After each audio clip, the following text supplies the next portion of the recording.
നമ്മളൊരു സബ്സ്ക്രൈബറിൻ്റെ ഡൗട്ടാണ്, പുതിയ പേജ് തുടങ്ങി എങ്ങനെയാണ് റീച്ച് ആക്കുക.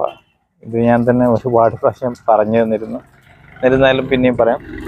പുതിയ പേജ് തുടങ്ങിയാൽ നിങ്ങൾ കണ്ടിന്യൂ റീൽസ് അപ്ലോഡ് ചെയ്യാൻ വേണ്ടി ശ്രമിക്കുക. ഏറ്റവും ഇമ്പോർട്ടൻ്റ് റീൽസ് അപ്ലോഡ് ചെയ്യാൻ വേണ്ടി ശ്രമിക്കുക. അതായത് ഒരു 30-40 സെക്കൻഡിനുള്ള റീൽസ് നല്ല കണ്ടൻറ്റ് വെച്ചിട്ട് അപ്ലോഡ് ചെയ്ത് കഴിഞ്ഞാൽ പെട്ടെന്ന് ഗ്രോത്ത് ആവും. പിന്നെ നല്ല ഫോട്ടോസ് അപ്ലോഡ് ചെയ്യാൻ ശ്രമിക്കുക ഡെയിലി. അതുപോലെ തന്നെ ലോങ് വീഡിയോസ് 2-3 ഡേയ്സിൻ്റെ ഗ്യാപ്പിൽ ലോങ് വീഡിയോസ് അപ്ലോഡ് ചെയ്യാൻ ശ്രമിക്കുക.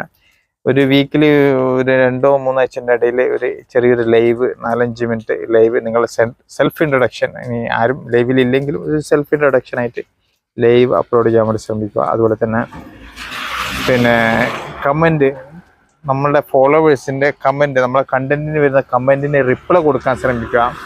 അതുപോലെ തന്നെ നമ്മൾക്ക് ആരൊക്കെയാണ് ലൈക്കും കമൻറ്റൊക്കെ ചെയ്യുന്നത് അവരെയും നമ്മൾ നല്ല രീതിയിൽ അങ്ങോട്ട് സപ്പോർട്ട് ചെയ്യാൻ ശ്രമിക്കുക. അപ്പോൾ ഇങ്ങനെയൊക്കെ ചെയ്യുമ്പോഴാണ് പേജ് പെട്ടെന്ന് ഗ്രോത്ത് ആവുന്നത്. ഓക്കെ.